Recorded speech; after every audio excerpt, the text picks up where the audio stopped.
Hello everyone, Tom here with another video uh, of a watercolor demonstration, so hope you enjoy it. This little video is about the artist's capacity to edit and to take out what they don't want to have in there.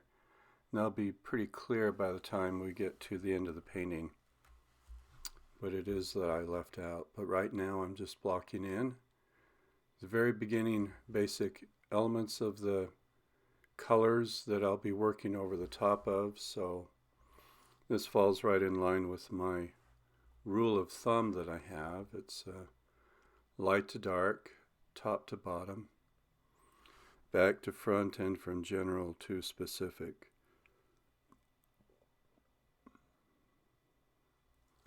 So this being watercolor, of course, you have to work from light to dark. It's transparent. You can't put a light over the top of a dark unless you go opaque.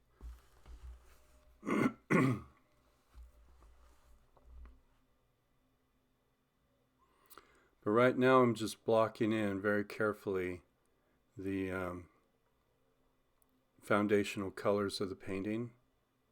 I have to apologize for the glare there from the sun. I didn't realize it was as much of a problem as it would be now that I'm reviewing the video. But I'm using the brush to block in colors, but also to carefully draw.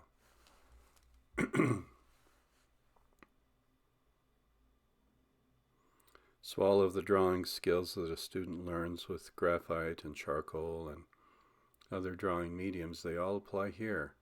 You're just using a new tool and a new medium, but all the principles still apply.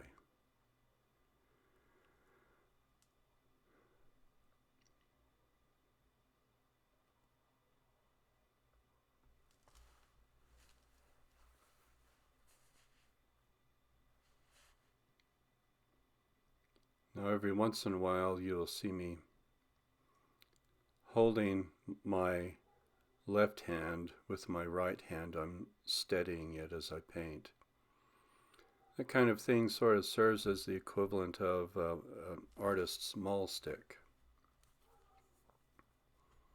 And it's just meant to steady the hand as you're drawing along with your brush in your hand. The brush I'm using is a Princeton Neptune series brush. It's a size 4, kind of a mop brush. I really like it. It's a nice fine tip. I can get some very delicate marks with it, but it's got a really big full belly, and I love how it lays down some big washes when I need it to. So it's a good general purpose brush, and I really like it for that reason.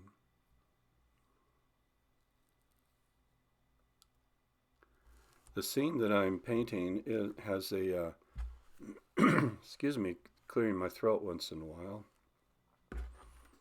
I think it's a little asthma that I deal with. But yeah, there's a mountain in the distance, mountainside that has trees growing on it, and then in the middle ground there's the open sunlit greens of the meadow. And then in the foreground we have these tall standing pines that sit off to the left side of the scene. I love that contrast that exists between the darks and the lights of the scene. And so I decided to make a painting out of it. So I'm still just blocking in, drawing as I go along, not really layering colors yet, but getting close.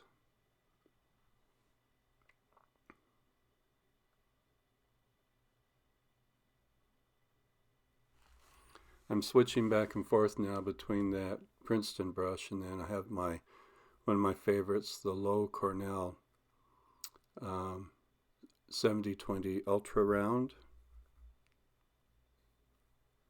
Works really well. It has even a finer point, and you can paint even smaller strokes with such a big brush. It's really nice for that. So here I am pretty much past the block-in stage, and I'm starting to glaze over the top with other colors, working from light to dark, working from general to specific, laying in the tones as they need to go in.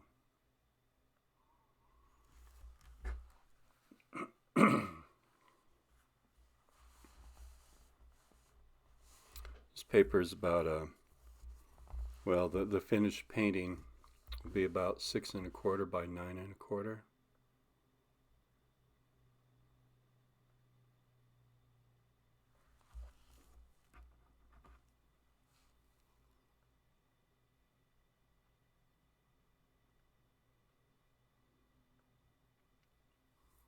So here I'm coming in with some of the detail of the trees at the top of the mountain. There are trees that probably stand close to just as tall as the trees in the foreground, but of course they're way off in the distance. So we're talking about scale here. We're talking about proportional relationships and perspective.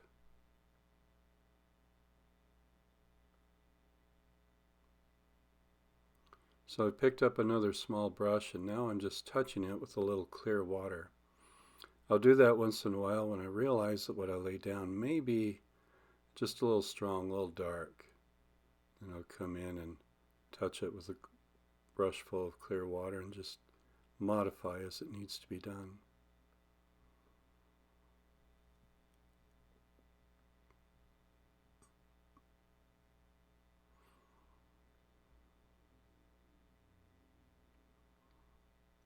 Now here we have positive negative space going on. As I paint the dark of the trees against the lighter elements of the painting, the two play off of each other visually, and they start to tell the story of the scene that you're looking at.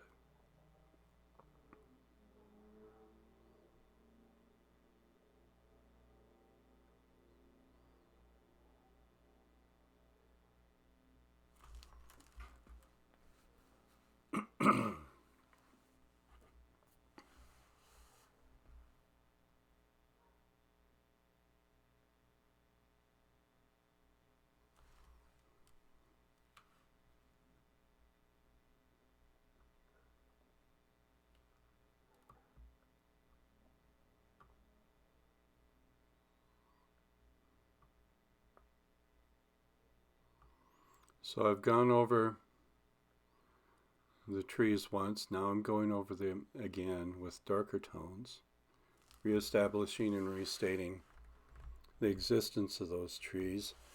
As I'm painting, I'm paying close attention to the kinds of strokes and the marks that I'm making. I want them to go different angles and directions. I want them to be different sizes. I want them to create their own kind of design, their own kind of presence.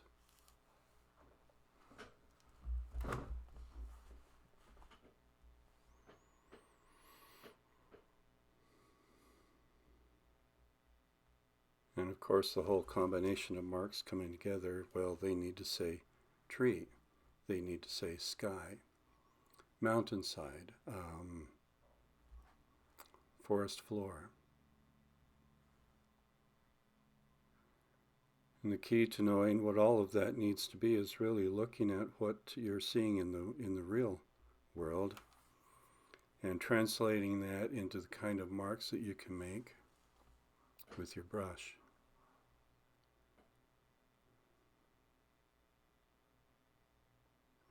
And for me, it's as simple as sometimes as just trying to understand whether they need to be horizontal strokes, vertical strokes, strokes at an angle, specifically what kind of an angle. And those are really the kinds of questions and even the conversation I'm having with myself as I go along. Again, sorry for the throat thing.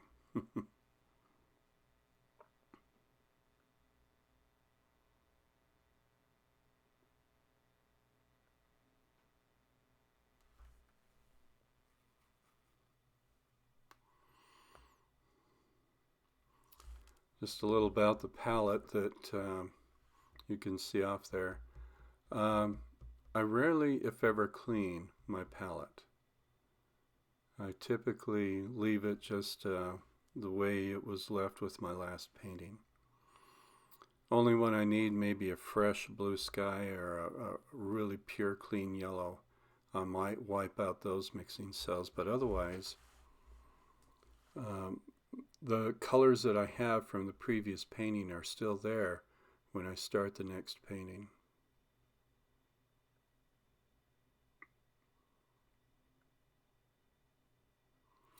Watercolor reconstitutes, and all those colors are there ready to be worked with. They're already pre-mixed, so to speak.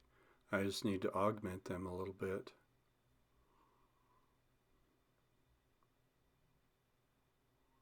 It's a lot of fun to do it that way. So finally, we're getting into better light shining on that surface, or a better shadow anyway, so you can see it better.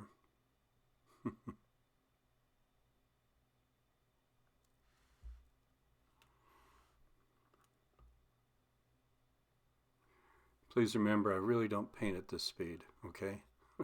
This is just double speed, running at double speed as I'm commenting, that's all.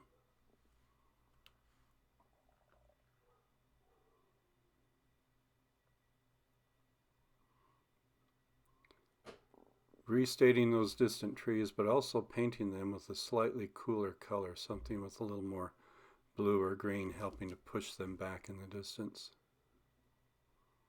Cool colors recede, warm colors advance. That's the game we're playing there.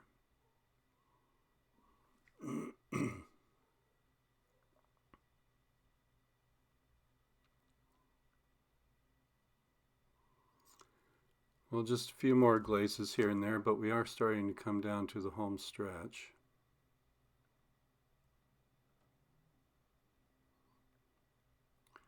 There's a road that I'm seeking to make a kind of a focal point within the picture plane. It's the road in and out of this place.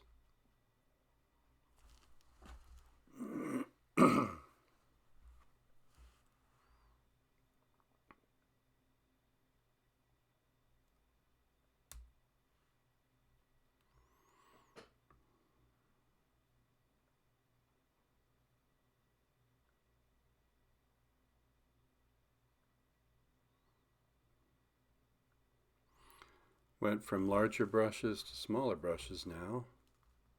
Very careful glazing in some areas just to help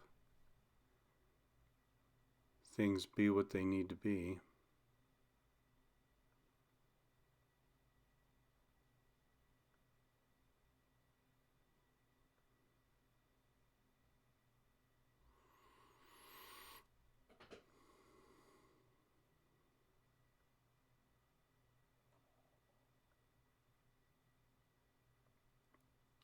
Warmer colors into that foreground.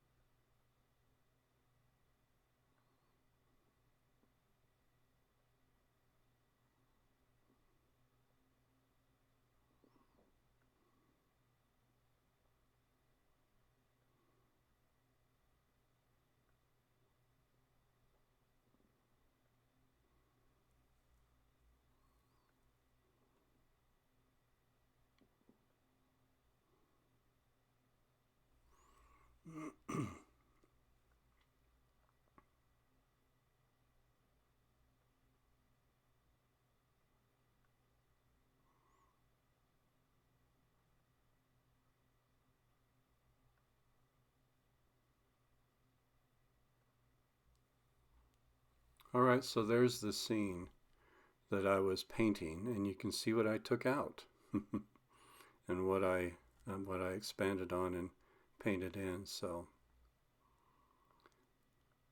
hence the subtitle, The Power of the Artist to Edit. So there we are.